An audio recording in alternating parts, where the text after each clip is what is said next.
Hey everybody, happy Wednesday. Welcome to the live stream here. We're happy to see all you guys. It's a beautiful sunny day in Durham, North Carolina, and it's going to be a good time today. We're hanging out with my friend Z, who is an incredible singer, songwriter, violinist, electric violinist, rock star extraordinaire. I've had a bunch of chances to hang out with her in Kansas and in Illinois and gosh, where else? All over the place. Um, so yeah, we're gonna get a chance to chat with her and talk about her life and her music and her art and just how you approach being a violinist and a singer in a rock and roll setting. And so yeah, you guys aren't here to hear me talk. You're here to hear Z. What's happening? Hey Matt, how's it going? It's wonderful. I think the last time we saw each other, we were in Champaign, Illinois, for Chuck Yep. Bontrager's doctorate recital. Yeah, oh my God, that was a hell of a time. It was so much fun. You absolutely crushed it up there singing a couple of your songs, right? Yeah, I played one of my newer songs that we actually just released with the band called Playing with Fire. And then Chuck asked me to sing on a Tool cover, which was also insanely fun. So yeah, I just got to unleash it. It was awesome. Yeah, we got a chance to use Chuck's band, who are they're amazing, uh, and got a chance to go to their house and rehearse with them, and then drive down in Chicago, and then drive down to Champaign and do that killer concert. And if you guys are not aware that there's an electric strings program at the University of Illinois, I just graduated with a master's from that program. Chuck has got, I guess he's like ABD, right? He's got all but his dissertation to be the first person in the world to have a doctorate degree in electric violin. But yeah, Champaign, Illinois, of all places, is where academia has embraced the electric violin. So yeah, cool place. But you are the Absolutely. front human, the front woman, front person in a really killer band. Tell us about your band. Yeah, so my band is called Wicked Vixen. It's we do all originals except for sometimes when we play at like a bar or something. We'll do some heavy hitting rock covers. Sorry, my cat's behind me right now. The joy of living with cats. He wants to cuddle. All right, come on, bud. Um, this is my fault. I raised them this way. They're Velcro cats because of me. Um, so I have nobody to blame but myself. Yeah, so my rock band, it's an original rock band. We're based out of Fort Collins, Loveland area in Colorado. We've been trying to break into Denver a little bit more, but we play all original rock music. And the kind of draw with that is it's female led, but also electric violin focused rock and roll. And so what we do is we take, what you would typically hear on, let's say, like a modern rock radio, and we put electric violin solos and lead lines, and we weave all of that kind of stuff in between all the traditional rock music. Yeah, I love it. Who would you say like your influences are as a band? Personally, so this has changed over the years. I really used to love 70s like classic rock, Robert Plant will always have my heart. Mm. I've even got some of their like Led Zeppelin lyrics tattooed on my arm and his symbol and everything. But recently, the kind of style that we're going for in the band is more like along the lines of Hailstorm, and so we've been compared to Hailstorm, Evanescence. In terms of female artists and vocalists, Lizzie Hale is, I think she's one of the greats. And she continues to be and is just such an incredible musician, but also I think just a genuine, amazing person. Really great songwriter, and so I aspire to be like her. And since our music is taking a little bit more of a heavier turn now compared to our first album, um, if you were around before the rebrand when we went by Z instead of Wicked Vixen, you may have heard the first album, and the new stuff we're putting out now under Wicked Vixen is definitely heavier. So OG influences definitely 70s rock, newer influences Hailstorm for sure. Oh, I love some Hailstorm. And look who's here. Raz. What's up, Raz? Oh my Thanks God, for Raz! hanging. Just Whiskers. Raz knows my cat. She came through Colorado, Mm. and we tried a little duo set right when the pandemic was happening. But she crashed in my living room, and she knows my cats very well. So, yeah. Hi, Raz. Good to see you. It's been a long time. We need to hang out again. I was so excited when I saw that you guys were working on a project and then COVID hit and I was like heartbroken. Like two of the fiercest women that I know and amazing players and singers like that. I don't know the world's quite ready for that. That's it's maybe a little terrifying. Maybe the pandemic was trying to tell us that. It's like, maybe not yet. I don't think the world can handle it. The internet might get shut down, but I don't know, maybe we can take a shot at it again. It was a lot of fun. Yeah. Oh, she said we got to release the tracks. I still have Ooh, them. We could totally still do that. I That could was rip a it hole was a in lot of space fun. And it was time. also, yeah, there you go. There you go. Cause a rift and everything as we know it. Although I don't think that's a good idea. It might cause another pandemic, so, Oh you know. God. Um, it was actually one of the best experiences that I had though. It was just like a really great show of musicianship. Um, to have somebody like Raz, who's been doing this professionally for so long, come in, and we just had, we would practice on our own, and then she flew in from California, and we set up and played a couple shows. We only had like a couple rehearsals together, but it was like, man, this just it fits really well. It feels right. It meshed really well. So yeah, I was definitely bummed when the pandemic hit, but what can you do? Maybe we'll try again one day. Yeah, maybe Wicked Vixen will have to take a trip out to California and have Raz jump on. Absolutely. I would love that. We get a lot of questions here from people that want to play violin in a hard or heavy rock band. People will use the term metal. What are some advice pieces, maybe piece of advice that you've got for incorporating violin into a pretty heavy rock band? I think there's a lot of ways to go with that, right? Yeah, yeah, there's a lot of angles you can come at that with. And it also depends on what kind of instrument you have, I'd say. Like I'm a Viper player. I have a seven string. I had that since I was about 14. So I have the lower range. If I wanted to do something really chuggy and dig in, and get in on the chords that, a guitarist would traditionally play, or if I want to double up on something, I can do that. So that's one way of approaching it. If you wanted to kind of be the rhythm section, you can go about it that in that direction.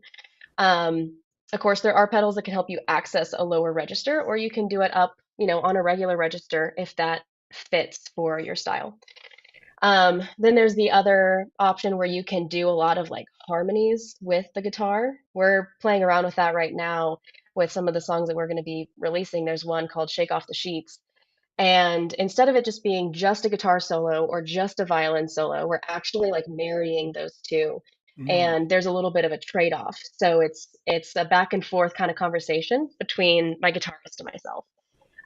And with that, we also intertwine a couple harmonies. And you'll hear it a lot in metal music where there's like some really incredible guitar harmonies that are stacked, that just elevate, either a line or like a recurring line or their solos.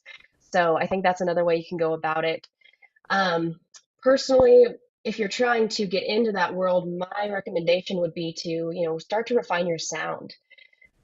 Look at what the guitarists are doing, but don't necessarily take that as gospel because um, our instruments are not made for that world specifically. So there's a lot of trial and error in getting that right sound. But I'd say definitely try to figure out the style of what you want to play and where you want the violin to really shine and peek through. You're also going to have to understand that you're going to have to be competing sometimes with the same register as the guitar or as the bass if you have those lower strings as well. So learning how to write your music around that, um, is a really important part of that as well. But I'd say, figuring out where your parts are, determining what register you kind of want to stay in, and if that ebbs and flows, that's great. Whether you want the violin to be more of like a background textural thing, or more in the forefront, and then making sure that you have a really good solid gear setup, so that when you do go and play these really heavy hitting riffs and chuggy melodies or chords and rhythms, that you have something that speaks clearly and isn't muddied by a bowed instrument. Yeah. Uh, we got a comment here. Interestingly enough, I come to find out that most metal arrangements are very similar to classical pieces with faster tempos. Yeah, I mean, we're using all the same notes. Yeah, absolutely. I mean, Rachel Barton Pine is a great example of that.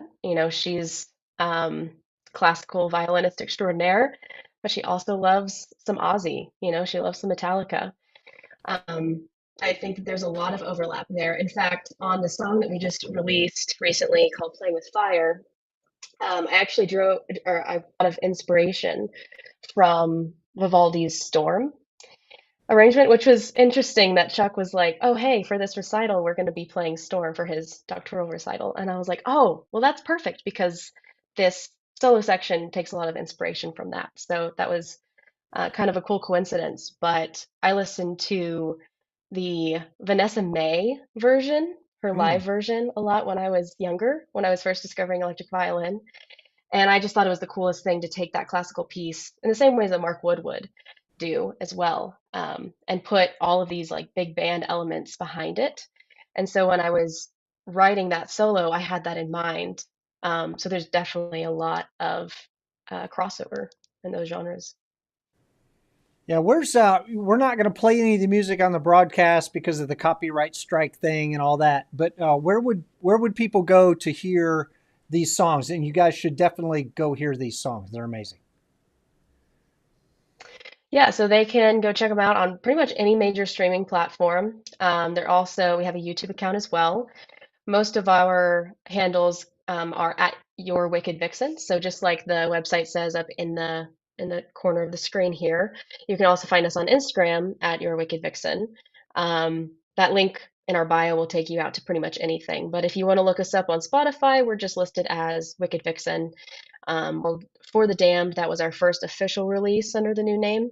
And then we have a stripped down acoustic version of an older song from before we rebranded. And then we just put out Playing with Fire. We have three other songs that we plan on releasing. So make sure to go give us a follow on Spotify and Instagram and stay up to date with all of that. Yeah. You are one of those rare violinists who is an incredible singer. Talk about like what is the challenges? What is the challenges? I'm a very good English talker. What are the challenges about playing the violin and singing at the same time, and how do you sort of overcome that?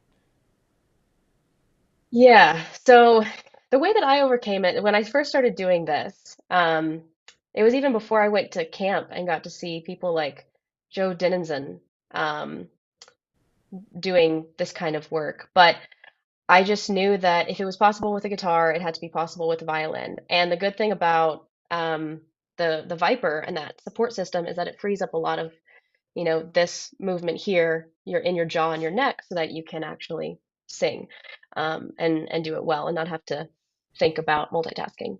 Um, when I first started doing it, it was incredibly hard for me to kind of like get in the groove of it. I'd say know the song intimately first. That's probably going to be one of the biggest challenges. If you're learning a new song, make sure that you know that rhythmic part or that melody extremely well, and then also make sure that you know the vocal part. Now, where it gets really tricky is where those rhythms start to differ quite a lot. And also, as somebody who was trained by ear in the Suzuki method, I my ear kind of wants to go to what I'm hearing in my playing a lot of times. So what I would do is I would have the track. I remember this vividly. I first learned Kashmir by Mm. Led Zeppelin, and so I was doing the da da da da da da da da da da, right? So I was doing that and singing at the same time. And I plugged in my little iPod with an aux cord into my amp, and I just cranked that up to the point where I could hear it more than me. And of course, Mm. now we have things like AirPods, or you can put your headphones on and do it, a little bit better nowadays. But that would allow me to hear myself coming through the amp and then the blend of the music. And so what I was trying to do is keep this groove going and feel this groove. And every time I would get off, I would note where I was getting off with the music. Mm. And it really does have to be like a muscle, for me personally, it kind of has to be like a muscle memory thing. if there's like a big differentiation between the rhythms of the singing and the playing. There's certain songs that it may be a little bit easier to do that if it's a more straightforward song rhythmically. But that one is kind of challenging because the guitar and the drums are kind of in different time signatures and they're doing this weird overlapping thing. So, um, yeah, that was the first one that I tried. Um, and then I just kind of experimented from there, you know? Yeah, one of my tunes that I sing and play on at the same time, I actually didn't write it to sing and play at the same time. I'd actually recorded it with some different things in mind, and then as I'm going to play this live, I'm like, oh no, I'm going to have to play this part that rhythmically is just totally different from the vocal line. And I ended up transcribing both parts and wrote it on a grand staff like you would a piano. And then was able to look at, okay, on the E of one, I'm going to have a downstroke on the violin and I have to say this syllable and, just go like 2 beats a minute and figure out exactly which one is okay. Think about the violin, play that note, sing this note, play that note, sing this note, and then do these two at the same Hmm. time. And it was like a total mind, thing to get that messed up. So yeah, it's Yeah. it's cool to hear that you were doing that a different way, using from an oral AURAL, an oral standpoint rather than a visual. Yeah, and there's times when I would do the note matching like you were talking about as well, where there's just a note that maybe sounds really dissonant or just out of place that because I was hearing it over here, my voice wanted to kind of gravitate towards that note. So I had to, there's certain pieces that as I've gone through this and decided which ones I wanted to sing and play on or which ones made sense to do that in the band or not, that I would have to slow it down and really think about those individual notes. I never really wrote it down in sheet music, but that's a really great way to approach that as well. So you can see where certain things are lining up in your notations. Yeah. I'm a visual learner, so I just over the years have kind of learned that that's how I learn. If I can see it, I can figure it out. And it would have been really nice as a musician to be an auditory learner, but I didn't get to choose that.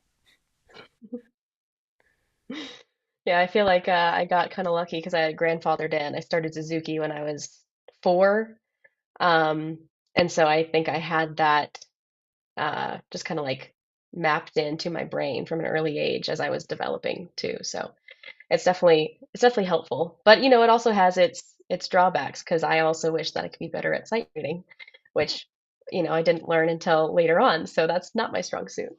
Right. So you started Suzuki at 4. What was your transition? I guess rock and roll is probably a both and rather than an either or for you. But yeah, how did you add rock and roll to the staple? Because Suzuki is very much not. Right. So I actually grew up really sheltered and I didn't know anything about rock music in general. My parents listened to it growing up, but we mostly were allowed to listen to Christian radio and, things like that. Of course, at 4, I wasn't really listening, I wasn't really paying attention to what my parents may be listening to. We did have things like Jackson Brown and Carly Simon in the house, but nothing that was like heavier than that.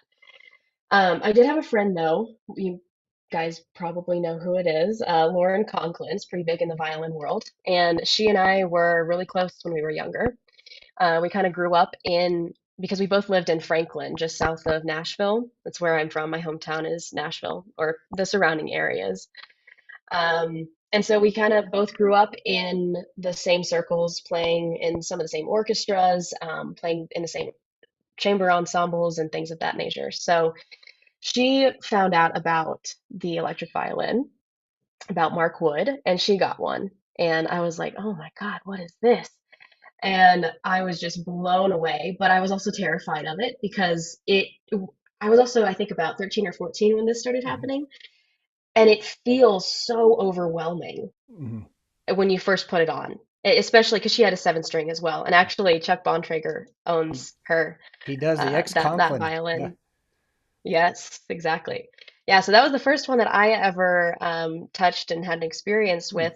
and I didn't really know how to approach it, you know. But she was going to go to the Blair summer school, um, or summer camp, and for music, and so I decided that I wanted to go as well. I had done a couple music summer camps, but Mark Wood was going to be there, and so I ended up kind of sitting in on the classes because I was just fascinated with that whole world. I was like, oh my God, you mean that a violin can sound like a guitar too? Like, this is crazy. So I started listening to his music and doing some research on him and looking at his website and all that kind of stuff. And I remember also being terrified of him because he's just like this larger than life person, you know? And I never really seen somebody in my circles, the way that I grew up, dress like that and act like that and play music like that. And so I vividly remember meeting him in the lobby of the Blair School of Music in Nashville. So, anyways, all that to say, he had us playing Stairway to Heaven as one of the arrangements. And I think I owe him as to why I'm such a big Zeppelin fan, because I didn't know, I had no idea about that world until that camp. Um, I actually misheard the name of the song. I thought he said Steroids of Heaven, and I was like, what is this? I was like, yeah, I was like, this is a weird song title, maybe not appropriate to be like teaching to children. Like, this is weird. And then he plays the sheet music in front of me, and I was like, oh, okay. So then it all clicked. I turned to Lauren and I was like, hey, who is this? And she's like, what, you never heard of Led Zeppelin? So I think I borrowed her dad's iPod the next day on the way to camp, and I listened to Communication Breakdown for the very first time. And then she let me hear Stairway to Heaven, which is the one that we were playing, and I was hooked. I mean, you couldn't get me away from their music. Every morning I'd wake up and start just, I guess, basking in it, you know, bathing in this classical or classic rock type music. So that was really my first like big introduction to that heavier side of music. And from there, it was like all bets off kind of a thing. I would only allow classic rock or heavier rock in my car when I started driving. No pop music was allowed at that point. Kind of grown out of that. No Justin I've Bieber grown for out of that quite you. a bit. Yeah, exactly. No, my brother would get in the car and he tried to turn on mainstream radio, and I was like, mm-mm, this is my car, only 105.9 The Rock. If you live in Tennessee or in Nashville, you know that that's like the main rock station. So, yeah, it definitely became like all of my personality and identity, and I just dove headfirst into that. And so, you know, a couple years later, I ended up getting my own Viper. I think it was maybe like a year or two later, I ended up getting my own Viper. And I just became obsessed. So I learned everything that I could about that world. And then, of course, at that point, because I was entering into my teen years, my mom was like, oh, yeah, I really like Heart. And there's this band called Yes. And, you know, all of this. And here's Pink Floyd. And I was like, what? What is this whole world that I had, you know, no idea about? So I just dove in. That's awesome. So, what was your kind of foray into how to make your violin sound like not just a violin? What was your first experience with amps and reverb and distortion and wah and all that? Um, so I did, I, it was kind of like a trial and error thing. I started out with, I believe, a Fishman amp, like one of their acoustic amps, and I had, I think, a Line 6 multi-effects pedal. Mm. Um, and that combination wasn't really the best. But I upgraded after that to individual pedals. I was like, you know, I want to have a little bit more control over this sound, and um, I would hear other people because when I was diving into this world, I would start researching other people that would play the electric violin. When I was 16, I believe, 16 or 17, I went to the very first MROC, so Mark Wood's camp in the summer. And so I got to hear other people with their rigs and their setup and learn from them. So I was like, you know, I really want to dial into this tone a little bit more. I think when I was a senior in high school, I finally got an upgrade on my gear. I think it was a present for like a birthday or something, because that's all that I would ask for is more music gear and more music stuff, more instruments. So yeah, I didn't even want a car when I turned 16. I was like, I want a saxophone instead. I was that kid. Yo.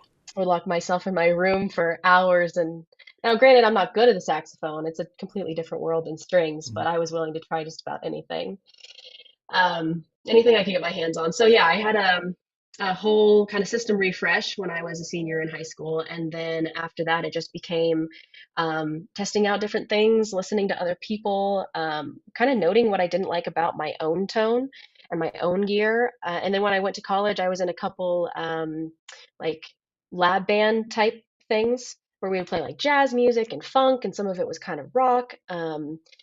And then I got to kind of learn from everybody else around me as well. So I learned from guitarists too, you Mm, know. I don't like to crap on them all the time and say that their stuff is not worthy of us, but you know, because we still have to use their gear. So, right. but yeah, just started, I guess, trying out higher and higher quality things, and then just took advice and direction from people whose sound I really liked and started picking their brains, and we moved to a more refined tone and I guess a warmer tone because that's kind of what I'm drawn to. Right. So what is your rig now? My rig now consists of a tiny amp which I want to upgrade, but it's an orange Crush, a 35 RT, Yep. and but it's got a lot of power behind it. I mean, it does pretty well, and we mic it on stage. I'm not a big fan personally of amps that have violins going through them, doing like a direct Mm, line, plugging them in through the back. So we always amp it so we get the nice kind of warmth coming off of the amp. And then I have a delay pedal, a tape delay pedal.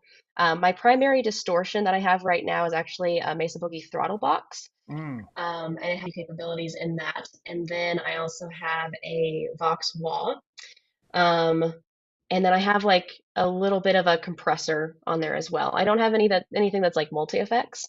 I haven't really found the need for it in my style as of yet, but that doesn't mean that that won't change because as I was saying, taking advice and seeing other people's rigs and how they produce their sound, I've definitely become a little jealous of all the Helix owners over the years. So I think a multi-effects pedal is definitely in my future. So that's the rig, at least for live sounds. Now, when it comes to studio stuff, I actually record at the Blasting Room Studio in Fort Collins, which is one of the premier and like biggest punk studios, I guess, in the US, which I had no idea was in my backyard. But my producer and now one of my best friends in the entire world works there. And this studio was started by Bill Stevenson of the Descendants and all. And so yeah, they've got a lot of gear. They've got the hookup. So what I use for that is a Mesa Road King head, and we dial in those tones very, very specifically. And dialing the tones is actually like one of the biggest processes of getting that to sound right. It's kind of standard stuff when it comes to the guitar and the bass and everything else, but we spend a lot of time focusing um, on the amp sounds for the electric violin. So that's what I do for studio sounds. yeah, I was going to ask you about what your experience is dialing in tone using a tube amp with an electric violin, because the piezo pickup and the tube amp sometimes those don't really communicate well. What was what's your kind of process for doing that? Um, I guess it goes again based off of my ear, what I would like to hear. I'm kind of trying to get it to sound a little bit like a guitar, and honestly, it really gives me a lot of joy when somebody hears our songs and they go, "Oh, I thought that was a guitar playing the solo," and I'm like, "Mm-mm-mm, nope, that's electric violin." So I'm trying to emulate the warmth that I hear on a lot of the modern rock mainstream radio. And again, going back to Hailstorm, I use them as a huge influence and reference for that. So we shot out a bunch of different amps and like amp heads and cabs and everything just to find a good combination for the studio. But then at the same time, it's all about finding a particular microphone as well. I'm more likely to err on the side of it being warm and like kind of darker. I don't know. I gravitate to the darkness, you could say. Um, but my producer is he's really good about taking me out of that and being like, okay, well, we have to have some brightness in this. So like he understands that balance there for sure. He's really good at helping me hone in on that. So it's more just about giving him references, having him understand what I like, and then instead of using like, the amps based on the specs that they have and the sounds that they could produce, it's like, okay, well, I know that I really like orange amps and Mesa Boogie. I know that those to me sound the best. So what do you have in that realm? And how can we work with that? Also, maybe we're blending things because I believe on this last round of songs, we actually blended in some Marshall head as well, just to give it like a little extra pop of Mm, brightness in there. Because I find that the Road King can be pretty dark right. just going straight in. And I like to roll off my high end quite a bit because I don't want the A and E string to sound too like tinny and shrill. I don't want it to be piercing to somebody's ear, so we roll that off. And then we found that on this round of songs, putting in the brightness of the Marshall actually helped to round that out a little bit. But it's just trying to find that right balance, you know? And it's not ever going to be, I think, just one thing. I think you're going to have to play around a lot and blend things. My guitarist does a Marshall half stack, Mm, and that works great for him. But I may have to do something that's a little bit more like hodgepodge piece together to make sure that it sounds the way that I actually want that to sound. right. Noah is here. What's up, Noah? Hey, Noah. I was just hanging And out with Noah in Denver a little while back. oh, so yeah, that's right. He was out there climbing a hill or something. You got a bunch of hills in Colorado. We got a few. Yeah. Yeah, And we then got to catch Charles up King though, is which was here. really What's up? nice. Only for What's a up, little while. Charles?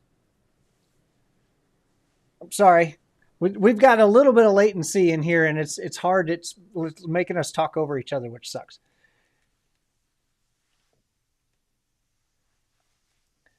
So yeah, I was going to ask you, like, what is your experience with the difference in dialing in a tone by itself and then dialing in a tone that's going to mesh well with what's happening in your band?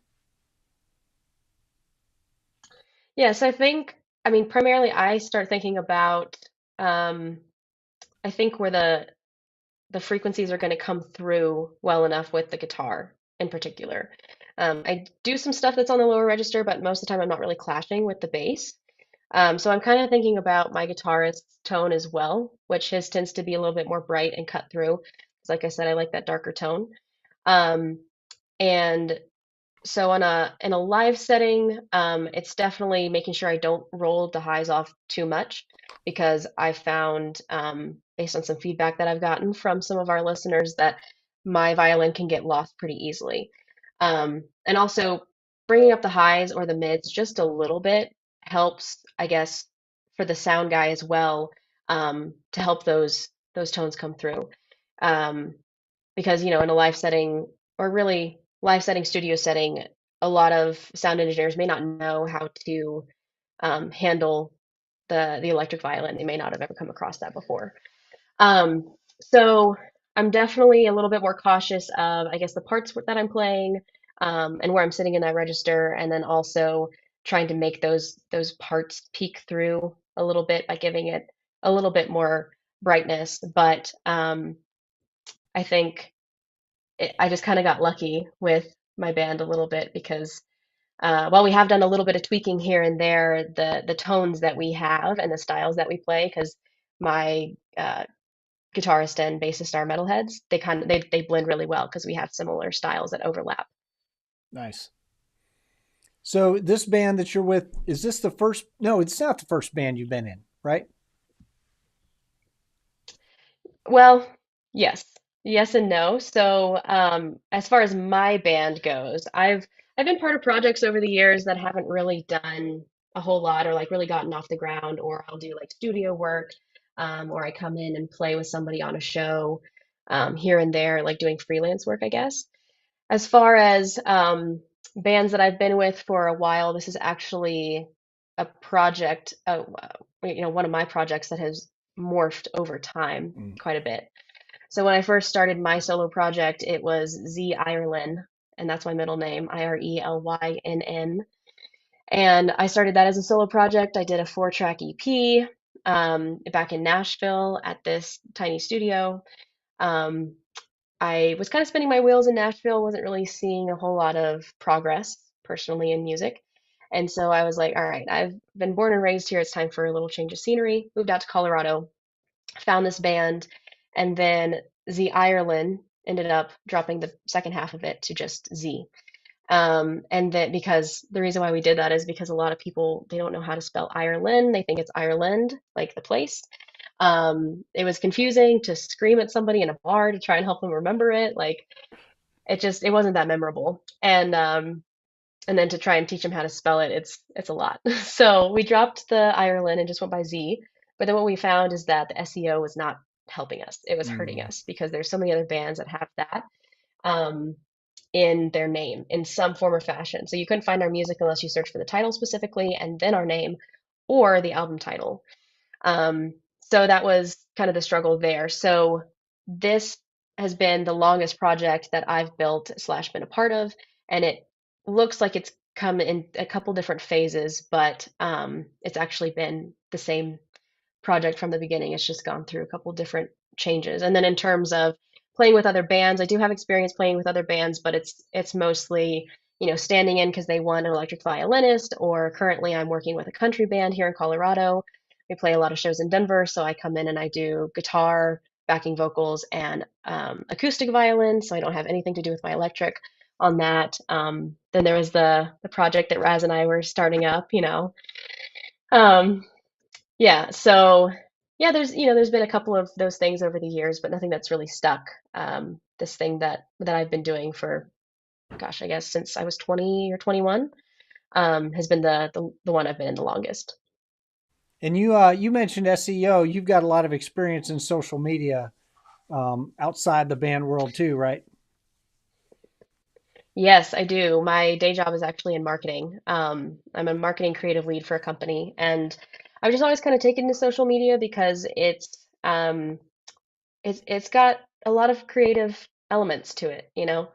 And I really like the trial and error, I guess, of it, split testing, trying to see what works with your audience, understanding how algorithms work, even though I don't know that any of us are going to really fully understand them because they're always changing. But yeah, each platform's a little bit different. You can reach your audience in different ways. There's different people on different platforms, different demographics, ages. The kind of content that people like to see is different a little bit. And so just doing a lot of that trial and error testing is kind of fun for me, but a lot of it being so visual and especially with things like TikTok, and the videos and the reels becoming such a big part of it.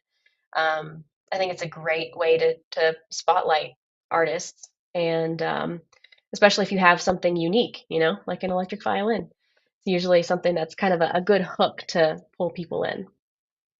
Yeah, see, Nick Hyde is here. What's up, Nick?